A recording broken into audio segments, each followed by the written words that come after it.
The following is an original audio series from Sierra International Machinery, Pile of Scrap, with your host, John Sacco. Hello, and welcome to another episode of Pile of Scrap. So today we have a very special episode. I'm not sure how much recycling we're going to talk about, but I have Mark Sanchez of ESPN. Correct. Former NFL quarterback. Yes, sir. And best of all, former USC Trojan. That's right, baby. Fight on. Fight on. Class of 84. Class of 08, 09? 09 Rose Bowl, 08 graduate. There you go. Is that right? We'll check that. The Sacco family. My wife's a graduate, class of 87, and our daughter Giovanna will be class of 2021. So cool. May 14th. And she graduates on my wife's birthday. Oh, boy. So it's like, who gets the most important day? Yeah. I mean, I don't know. I think Giovanna's going to win. Whatever you do, celebrate at Luigi's. That place is awesome. Well, we're going to be in LA. I don't even know if we're going to have a graduation. Yeah, it could be a virtual graduation. 2 years in a row. 2 years in a row. It's sad. Well, I hope that's not where we get to. Mark, thanks for joining. Yes, sir. You know, how are you here? You're friends with my nephew, Philip, as we call him, Little Phil. You know, that you guys have a friendship. You guys spar and you work out in your boxing. And you came up here that you wanted to check out this recycling world. That's right. Give me your first impressions. What'd you see, man? I told Phil right away, as soon as we got done touring the yard, the parts department, seeing the balers, everything. I didn't realize the next steps of recycling, because all you think of is, you know, my plastic container or, you know, single-use plastic item, and I just throw it in a blue bin. Right. And it has that little triangle that has the arrows on it, and that's about it. Recycle, reduce, reuse. Like, that's what I remember from school. That's what I do in my brain quickly when I throw something in the recycler. But then what, right? And it's not just bottles, it's not just plastic, it's metals and bronze and brass and all this stuff out there. I just was blown away. All the wiring, copper wiring. I mean, there was more copper wiring. That thing would wrap around the globe 10 times, it seemed like. So I didn't understand what really goes into it. And then to see the gentleman operating the machinery, to cut those pipes, to cut all those materials into specific size requirements or specs to send to another place to refine it and then do the whole thing over again was impressive. It's eye-opening, isn't it? Oh my gosh. Everybody should see it because it matters, right? Just when you see that, you're like, wow. 100%. Think of that old bike that we just put in the regular trash or whatever. Like, somebody has to separate all this stuff, your old appliances, you know, all that kind of stuff. And what was crazy, we talked about out there, Phil and I said, you know, when you take this to the dump in San Juan, which is close to my house, you have to pay. Right. You have to pay a fee to go drop that thing off. You could bring it to a plant like this and get money instead of paying money. I'm like, who's on PR with that? We need to figure that out. Well, we you know, that's a great point. And I think the recycling industry, one of the things that the recycling, I think it's very misunderstood. Because everybody, the first thing you think of is what? Blue bin. Yep. People don't realize the industrial nature of recycling. Okay, you build airplanes, for example, and Boeing's got all this aluminum. All the scrap aluminum's going back into the thing.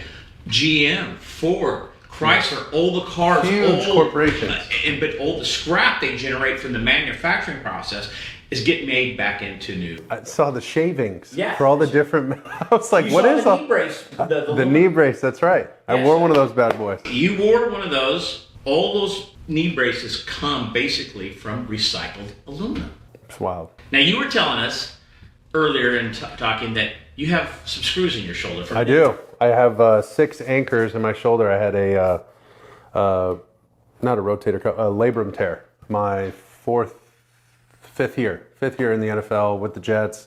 I tore it in a preseason game. It dislocated, and I had to go down to Dr. Andrews in Alabama and Pensacola, Florida. That's right. And he fixed me up, and I did rehab with Kevin Wilk. And they put 6 anchors in here and fixed up that labrum, and then I could throw again. Those anchors are made from titanium, which is 50% recycled. There we go. That could have came right through here. It could have. Or, you know, all the former players have to have knee replacements. Shoulder, you know, hip replacements. Those materials are 50% recycled. Wow. So it's interesting. You know, we were talking at lunch today about field turf versus natural grass. But field turf, the little rubber as we talked about, is recycled tires. Tires, okay. So it's incredible, the recycling industry, how it impacts the everyday life of everybody around the world, yet it's always thought of blue bin, plastic, aluminum, milk jug. Ooh, I've done my part. Right. And there's a lot more to it. No doubt. All right, so your father, growing up, was a firefighter. He was. 30 years a captain for a long time. When I was a kid growing up here, and up to even today, the Kern County Fire Department, Bakersfield Fire Department, would come here and practice on the Jaws of Life on old automobiles. Wow. So I'm wondering if your dad ever had that opportunity to, I'm sure he did, because the Jaws of Life. 100%. It would have been in the scrap metal operation. That's unbelievable. He's definitely used that, and it was actually used on him to cut him out of a car accident that he was in on Santiago Canyon Road. I was in the 6th grade. It was in April of 6th grade. I remember it like yesterday because my brother showed up at school, which never happened. He came to pick me up. He said, "Dad's in the hospital." I was like, "What?" This was like a week after Columbine. So like those things kind of marked those days, you know, and I remember it was real wet, and another car lost control and slammed right into the front of my dad's Honda Civic or Accord or something like that, and busted him up pretty good. I mean, he's fallen through roofs. He's, he's had a bunch of injuries as a firefighter, and this one was essentially like off duty. And boom, just smacks his car, and he had to get cut out of the car. Called 911 himself, got out of the car, and they got him to the hospital. But it was the Jaws of Life that saved him. And many recyclers that do metal recycling have automobiles across this country welcome at a moment's notice that they'll call and say, absolutely, come on in. Because we give back to the community in ways that's not known. And that training that your dad had also saved his life. No doubt.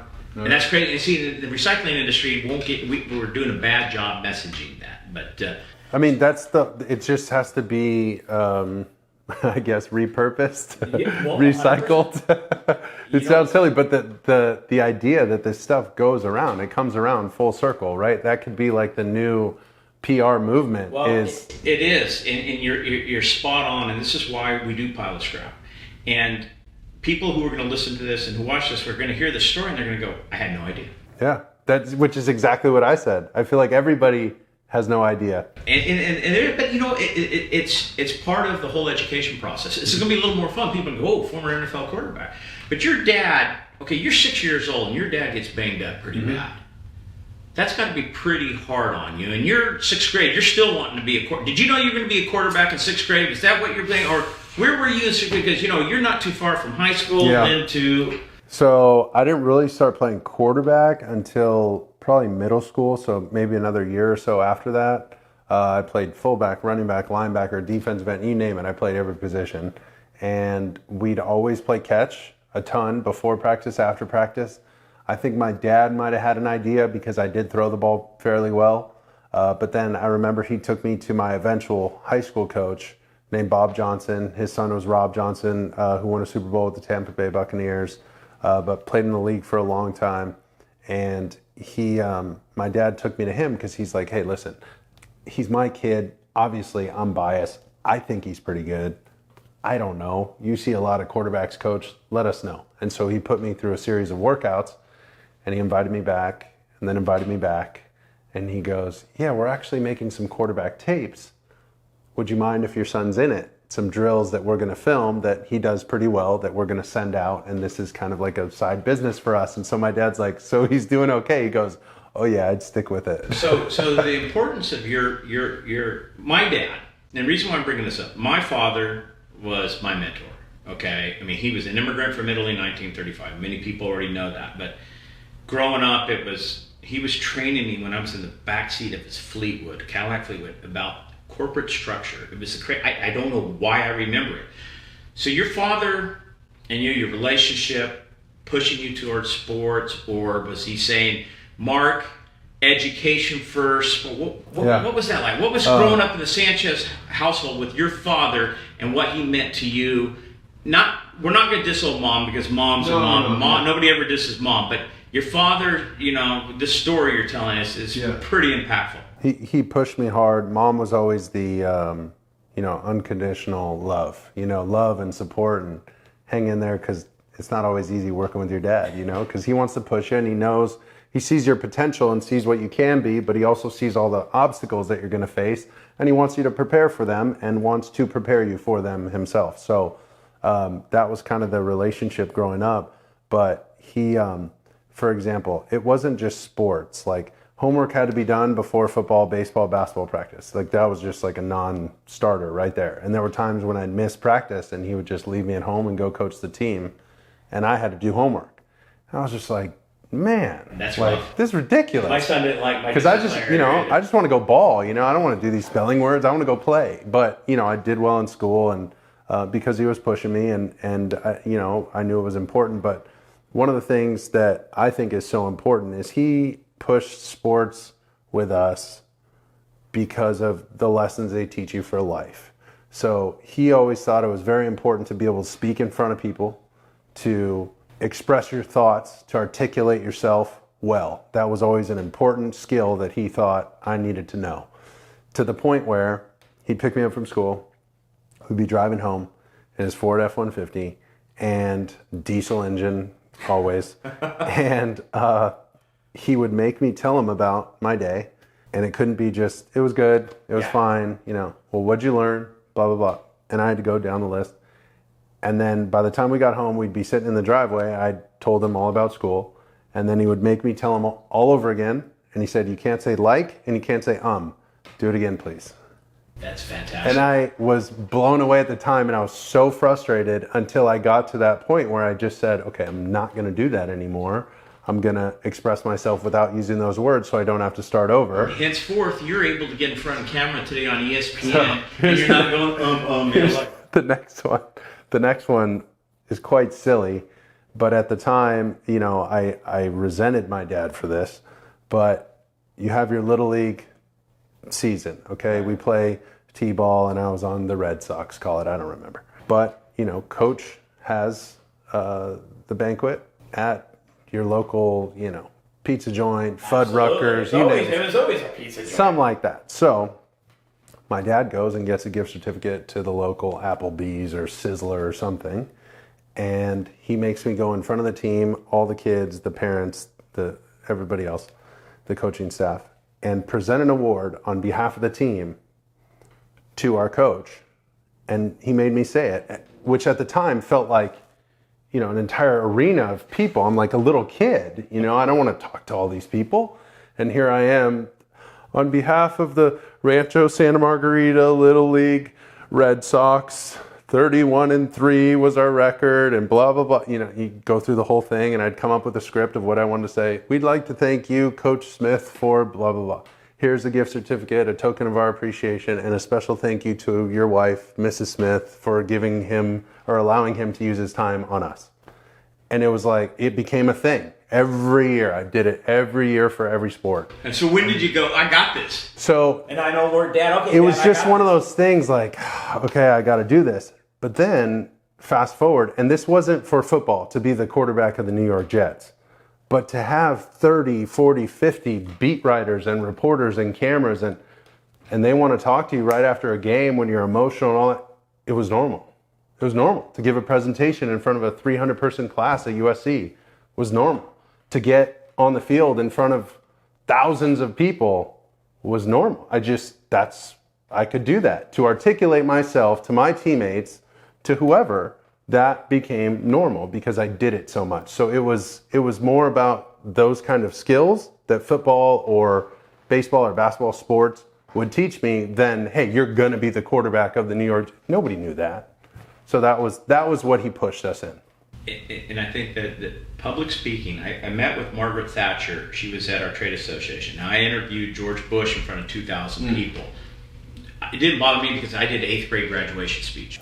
See, stuff like that sticks with you. And because I watched my dad talk in front of people. And I guess that's why I don't have a problem getting in front of a camera.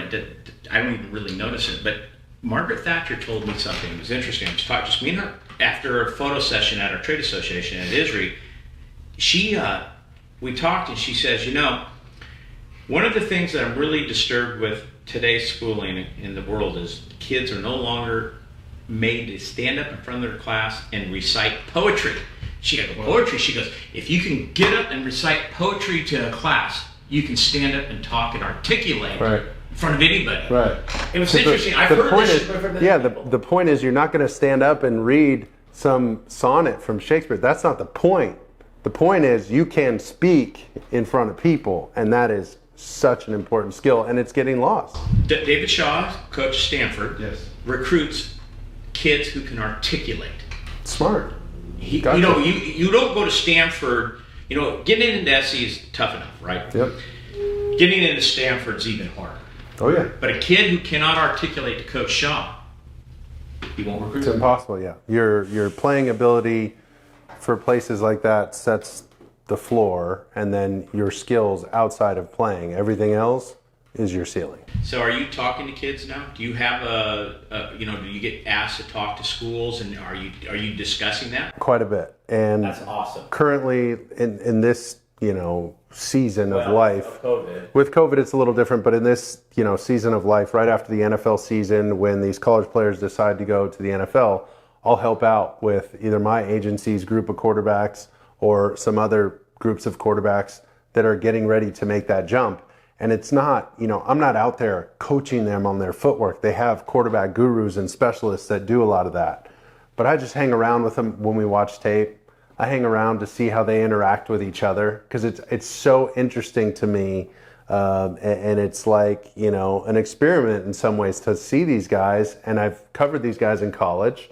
The Brady Whites, the Shane Buechels, the Trevor Lawrences, Justin Fields, all these guys, I've seen them all year. But now I get to sit in a room and watch tape and hear them, see how they visualize the game and then hear them talk it. How can you talk to me about this game? Can you tell me what you're seeing clearly, concisely? Can we go through this film together? And are you ready for that next step? Are you ready for this next level? And I get this incredible insight. And then I also get to impart anything I've seen in the league. Hey man, this is one way of learning things. Here's another way of learning things. Here's a routine I used Monday through Saturday to get me ready for a game. Here's what I know other players have used. Here's a little trick about this. Here's what I did when I had a sore arm. Here's whatever. And so you get to talk with these kids, and it's important that you can express yourself. Well, okay, this is what's fascinating to me. Because, you knew you had to come to a time where your NFL career is coming to a close, and you knew there's that next step. And because you were prepared to talk, talking became easy for you because of the training, if you will, as a kid from your parents, that's this next stepping stone in your life. No doubt. The second career. How many of these kids do you feel are missing this? How many of them in today's world versus when you grew up, how many kids can you say today really know the true ability to articulate and the importance of it? I don't think many do. And what's funny is, I fall into that trap all the time of I'll text you. And my dad, I think on purpose, has that old flip phone that has the 3 key punch texting, whatever it was called, I forget.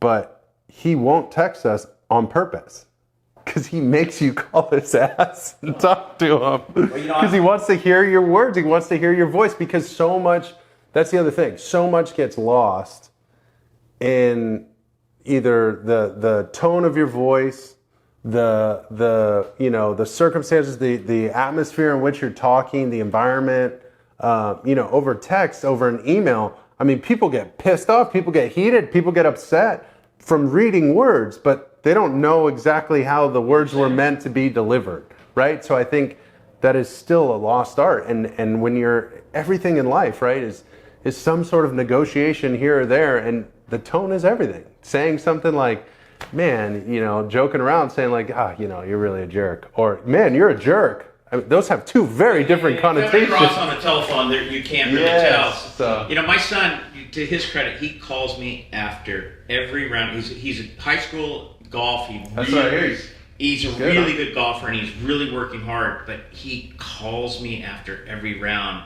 and boy, you could tell the pain after a bad round, or you can tell the thrill. You can feel it. But he won't text me it because he calls and he's just I think he figured it out. If I just don't tell him now, he's going to interrogate me when he gets home. So he figures that out, which I think is great. But That's, you know what, Mark, thanks for sharing that, because I think ultimately, podcasts we do, to me, that's just an incredible thing. Somebody's going to click on this because they're going to see former NFL quarterback Mark Sanchez or ESPN Analyst Mark Sanchez, and they're going to want to hear from you. And they're going to go, wait, I was hoping he was going to talk about game plans and all this, and he's talking about articulating. Yeah.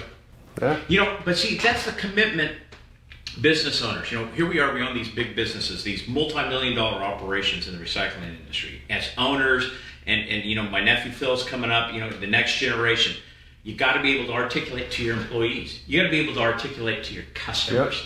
Yep. Again, this is a commitment. An NFL career can last, what's the average? 6 years? Average is like 3.5, maybe. Okay, and you've played how many years? 10. So you went above average. Oh, yeah. And then, but you're only 34 years old. So that's the thing, is in some ways my life is upside down that way, because I've been working at something for so long. But then when you go back out and you want to do something else, you're behind everybody. Everybody else has had potentially 2 or 3 jobs. They've had experience in maybe recycling, maybe in sales, maybe in tech, maybe in finance. But now they have a pretty good idea of what they're going to do. Now, thankfully, I played long enough and made enough money and saved that money that, I'm okay. But now it's like, okay, what do you want to do? What do you really want to put your focus on? What's my 4-year-old son going to see me doing every day? I can't just sit back and be like, oh, that guy used to play football a long time ago and made some money. Like, what kind of example is that for him? So I gotta get up and go to work, And so that's where TV came in. That's where the second career came in. But all those skills matter. I just got to play football for 10 years, and I'm very blessed to do that. But I still need all those skills that help me play football, not just the physical side, all the other things, being able to articulate yourself, cultivate relationships with people. Those are all important skills that I needed for everything else I'm going to do. Was this his first year you didn't play? Was this your first year fully retired? Second year. Okay. Did you miss it this year? Not as much as I did last year. All right. So you now can. You look at Tom Brady. What an amazing run. And he's still running. Yeah. Oh yeah. And you don't think, man, I think I can still get out there, or do you know now you're done? No, I know I'm in a good place. I like where I'm at. I like what I'm doing on TV. I love the podcast stuff. So you're podcasting. I wanted to go to that. So you're real quick on the Brady issue. Brady at 44, 45, and he's still competing.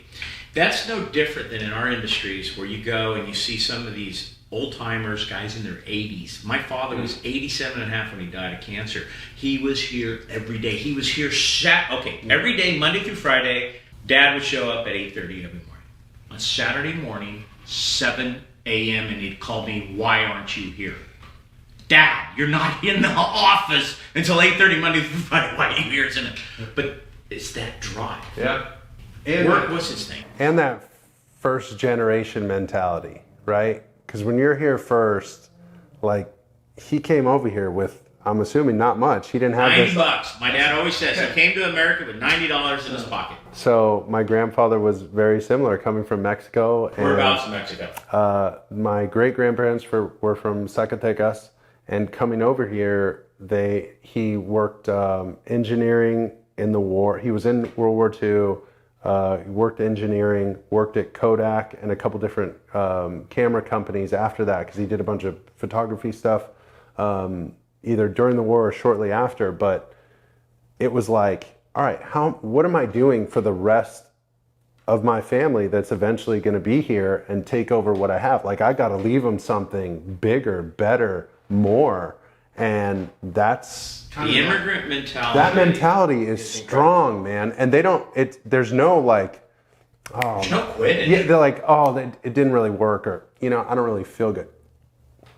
That's like not that's not okay. My dad, it's incredible. He had when he was dying of cancer, and we never talked about it. But I'll never forget the day he walks in my office with his cane, sits down right where you're sitting, Mark, and he says to me, "Do you love your son? Do you love Giancarlo?" And I said, "Yeah." And I go, "Why do you kind of like?" He goes, "You love Giancarlo?" I go, "Well, of course, Dad." He goes, "Well, you're my Giancarlo." Until it was never that generation all they wanted to do was to give to their family, give a better life, and keep giving. And you're blessed. Your father, the firefighter, your grandfather, I mean, we're blessed beyond, and now you're doing something with it. So let's talk about your podcast. I want to shift gears and go to podcasts, because I'll start getting a little emotional if I start talking more about Dad. Do you like it? You have fun? I love mine. I love it. The first couple episodes, I didn't know what to make of it. I was just like, I get on there and I ask these people some questions, and like, I was still feeling it out. And then I watched a lot of them again. I got a little coaching, and I started to think of, okay, these questions, obviously I'm not just asking yes or no questions, but like, we got to get a little deeper. Maybe we go into their family history if there's something special there that people don't know. With DeMarcus Ware talking about all his brothers and sisters, how he used to have to do yard work, like even when he was playing college ball, the day he got the call from Jerry Jones, hugging Peyton Manning in the locker room after winning his first Super Bowl that he had wanted to win in Dallas for so long. And what was that moment like? What did you guys say to each other? And just hearing him go back into that moment, then I was like, okay, I'm getting somewhere. We just recently had Alex Smith on, who might be my favorite interview of all time, and talking about the will and drive to get back on the football field. And he counted the days of his rehab, and he's like, every day there was a little victory for me to achieve. And he's like, I fought like hell to get it. I fought like hell to get it. And I was just like blown away. He has an apparel line called Just Live. And that's what he was telling himself in that bedroom. And he said, everybody knows about a lot of things, on the surface of this injury. He's like, but the lonely nights in that hospital with just me and my wife, and her pushing me to snap out of it, to snap out of negative town and just get back to who I am, and then go take the kids to practice, and then put them down for bed, and then take them to school, and I'm there. I'm there just thinking about what I'm missing. And it was just, it blew me away to connect with somebody like that. And so now I don't view it as an interview. This is a connection. We're building a bridge and a relationship, hopefully for a long time. But I was just so impressed with where it's gone with the podcast, and thankful for the opportunity that I've gotten. And I that's how I feel about the podcast. I've had you and Uncle Crocker, the two non-recyclers that I've had on, and I've really had a lot of fun. It's hey, I got a blue bin at home. That's okay. Okay. Let's do a little test here now. No. Recyclable or not recyclable? Yes or no? Toothpaste tube. The tube? Yeah. No. Good answer. Pizza boxes. I feel like anything with food, you got to get the food off of it or something. No, because you can't have food in the thing. Get the food out, but the pizza box is recyclable. Yeah. Shampoo bottles. No. Yes. Shampoo. Milk jugs. Yes. Yes. Milk jugs are worth more than aluminum right now, by the way. It's the craziest damn thing I ever heard. Let me write that down. Laundry detergent bottles. Gotta be. Yes. Yes. Styrofoam. Gotta be. No, actually, aren't those like the worst thing? Aren't they trying to get rid of styrofoam in general? Styrofoam is polystyrene is not a really good product, and the repurposing of it is not real good. That's right. Dang it, I knew that. Okay, you got a little kid. You know those little Capri Sun juices? Oh, yeah. Recyclable or not recyclable? Yes. No. Why? Because they're cross-contaminated. You got a poly liner, and it's a plastic, and it looks like foil. It's not. It's just garbage. So it's not metal at all. There's nothing. It looks like it, but it's not. We're done with those. Done. Well, you can buy. There are some products that in food packaging. People are now look. You're in great shape. You're healthy, and I'm sure you're making choices when you buy food. But have you ever considered buying a product that has post-consumer recyclables in it? Have you ever crossed your mind that you would buy something that has more recycled content in it, in the packaging or what have you? I can't say I have. No, it's changing.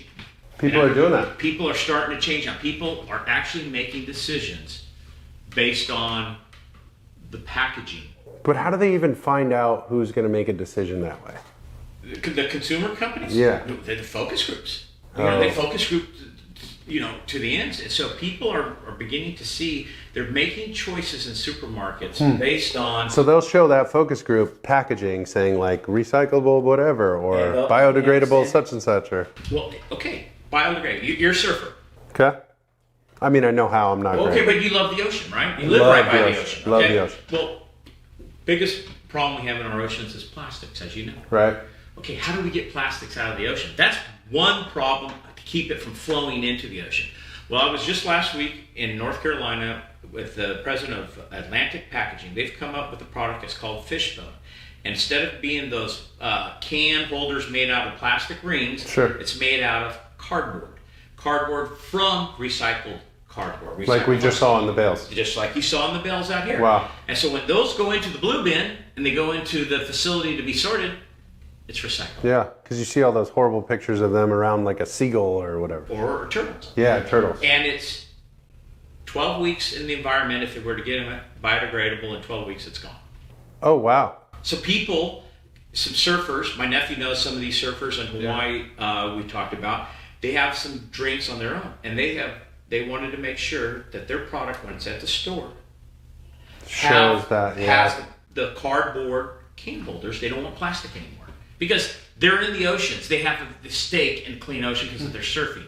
So it's gradually picking up steam. And so these are the things it's just great to have you here to see recycling from an industrial standpoint.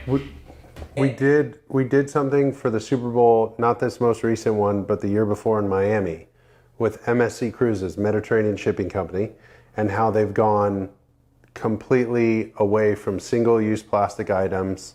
They're using more LED lights. Right. They've abandoned the use of microbeads. I don't know what you use microbeads for. But they said don't use them, so I was like, okay, I'm anti-microbead now.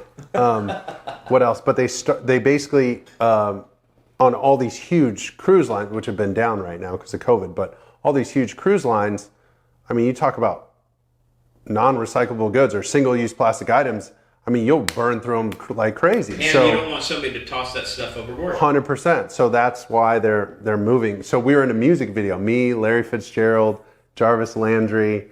Who's the musician? Oh my gosh. Alexander Starr is his name. And, you got to pull it up. It's really funny. It's really funny. Because we're kind of rapping in it and singing in it. It was really cool. But they started, Alexander Starr. I'm gonna write that so down. So they actually purchased an island off the coast of Miami, and they're replanting a bunch of the coral reef along with all the eliminating single-use plastic items. So they're trying to work at both ends essentially to protect the environment, save the coral reef, because as it dies, the entire ecosystem gets thrown off. So the Super Bowl in 2018 had a zero waste thing. And it was their attempt to make sure everything recyclable got into the recycle bin. Of course, food waste is a different thing. Sure. The NFL is incredibly powerful in the community. Yeah. And they've been working on the issues of today. But the NFL and helping communities, a clean environment in the communities will create a healthier environment in the. It seems I'm not saying for the NFL to get involved with this, but it's such a powerful organization. Yeah. And its tentacles reach neighborhoods throughout North America, Canada to Mexico. These people in Mexico, look what they're doing. NFL games in Mexico, in London and whatever. Do you feel they have a moral role? Or is it what they feel is their role? I think it is, if it's important to the environment and their fans, if it's important to their fans, it'll be important to the NFL. Look at social injustice. Look at any other movement that goes on that gets juice from the NFL. Look at the NFL sponsors. Just think about Pepsi, Verizon.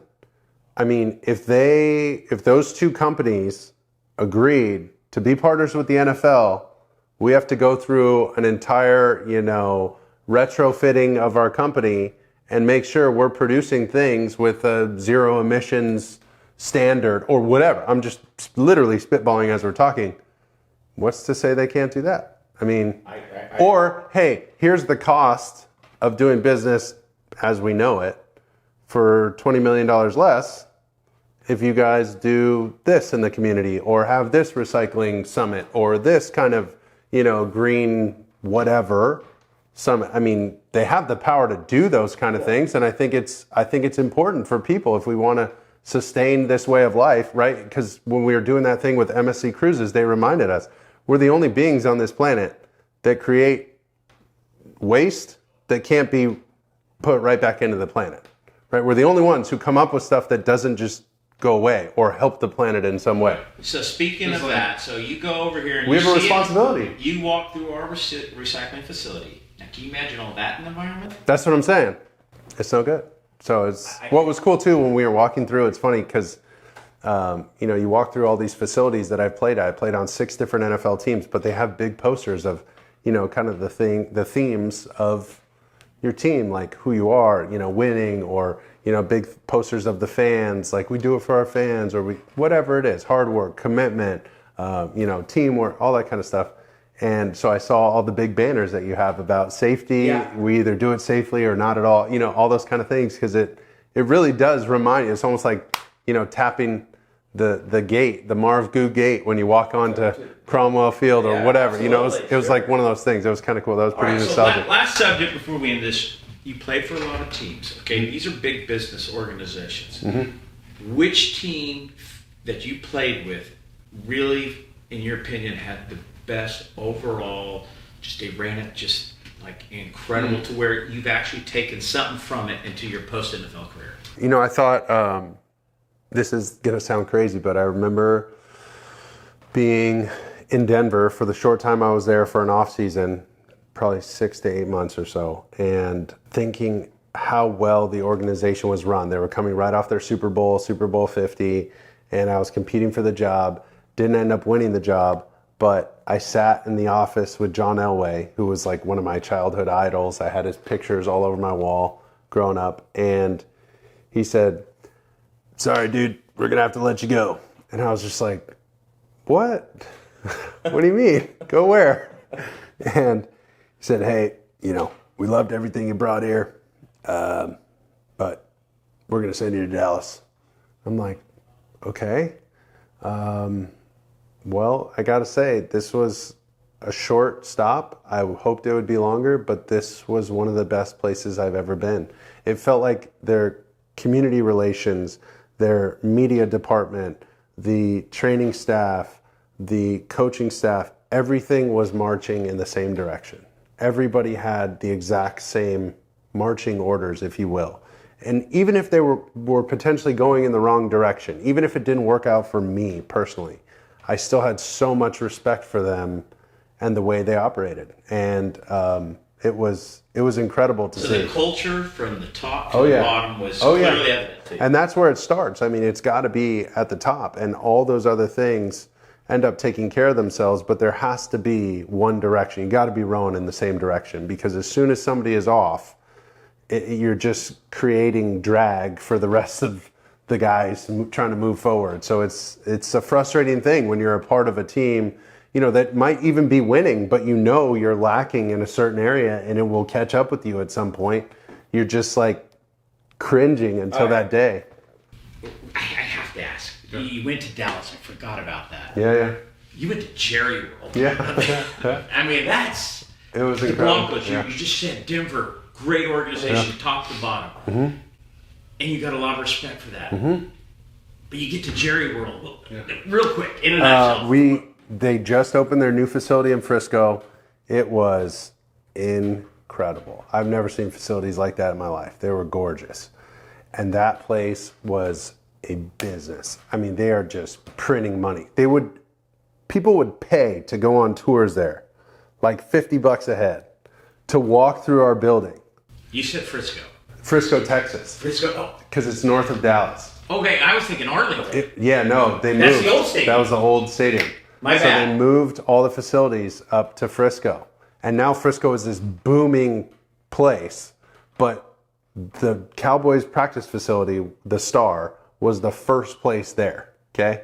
Then they partnered with like banks and other companies to share a building with us. There's a hotel now there attached to their building. They have so many new businesses and restaurants. It's becoming its own entire city in itself. And Frisco is now this booming town. But it all started with him moving them there. And I mean, the biggest generator there was these tours during the day. So you'd be finishing a meeting at like 2:00 and you'd go out for a break and then you'd go back for another quarterback meeting or whatever. But there would be like this giant group of people walking right through your cafeteria. And you're just like, oh my God, these people all paid for this tour. There's 50 people right here. That's a lot of money. He's just printing money on anything. You name it. They had standing room only seats at the stadium that were, $100. I mean, everything was just like, okay, what are we doing here? How are we selling this logo? We're America's team and we're going to make a ton of money. I mean, Jerry Jones owns the company that does all the catering in that stadium and also does it at all these new stadiums that are being built. So every new stadium, he's, think about it at the owners' meetings. He's like, yeah, build that stadium. Boom, pay me money for that. I like stadiums. For all that catering. Do you know why I like stadiums? Because a lot of the steel. The steel is recycled, correct? Absolutely. The rebar and the cement is going to come from a steel mill here in the U.S. The steel, the beams, and all that. It's really cool. Yeah, build more. I didn't realize that. But yeah, for him, selfishly, all those catering companies are... Boom, they're spitting out money. It was incredible just to see the inner workings of a real business, not just the football side. Last thing. Best individual sports moment, be it when you were a youth. Last question. Best moment you ever had, no matter how old you were, what was that one sport moment that you look back on your life and you just always go there? There are a couple, I'll rip them off fast, but my first play on varsity football was at Santa Margarita Catholic High School. We were playing at Cal State Fullerton. We're playing against Esperanza, I want to say. I can't remember. El Dorado. I forget the high school we're playing against. But I go in on a 3rd and 15. The third quarter ends. It's 3rd and 15. And they put me in. So I'm like warming up before the quarter starts. We go in. We throw double smash special, which was 2 corners. And special meant he runs a corner post. This team gives us split safety. Boom. I throw it down the middle. 55-yard touchdown to Bobby Withorn on my first varsity pass. Nice. So that was like, and Bobby went on to play at Washington. And so that was incredible for me. In the Rose Bowl, it's 3rd quarter before we end up blowing the doors off of Penn State.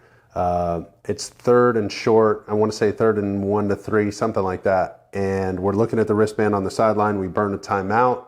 Sark's going over, hey, are we going to go, Rose and Lee, which is like a naked, basically a boot out? Are we going to sprint out, go Spider or Sally? Or are we going to just hand the ball off or go to the line with a check?